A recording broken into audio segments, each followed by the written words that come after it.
சேத்துமடை தெய்வகுல காளியம்மன் கோயில் இருக்கிறவங்க வந்து கும்பாபிஷேகத்துக்கு வரலாம்னு நினைச்சா வர முடியல. பட் கோயில் சூப்பராக கட்டி முடிச்சிட்டாங்க. சாமி கும்பிட்றக்குள்ள போறாங்கன்னா வாங்க பார்க்கல அப்படின்னு.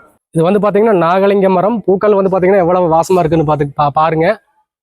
பார்க்கறதுக்கு அழகா இருக்குது. அது மேல வந்து பாத்தீங்கன்னா பெரிய பெரிய பழமாட்டு தொங்கிட்டு இருக்குது.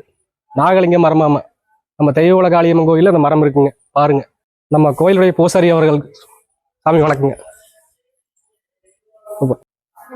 இது வந்து சப்த கன்னிகள். நம்ம வந்து மஞ்சள் குங்குமம் போட்டு வழிபடலாம்.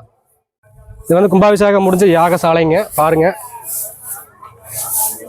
இந்த யாகசாலையில கும்பாபிஷேகம் நடந்தது. கும்பாபிஷேகத்துக்கு வர முடியல.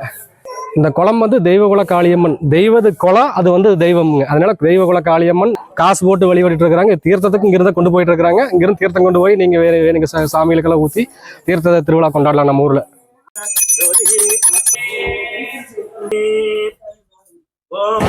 ஓகே,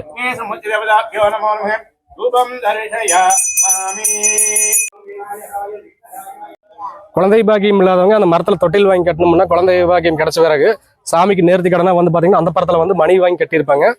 நிவர்த்தியான பிறகு நம்ம வந்து மணி வாங்கி கட்டி சாமி கோரிக்கை நிவர்த்தனம் பண்ணி சாமியை வேண்டிக்கலாமுங்க. அதுக்கு தான் அந்த மணிகள் கட்டிக்கிறாங்க. பாருங்க, நம்ம தெய்வகுல காளியம்மன் கோயிலுங்க.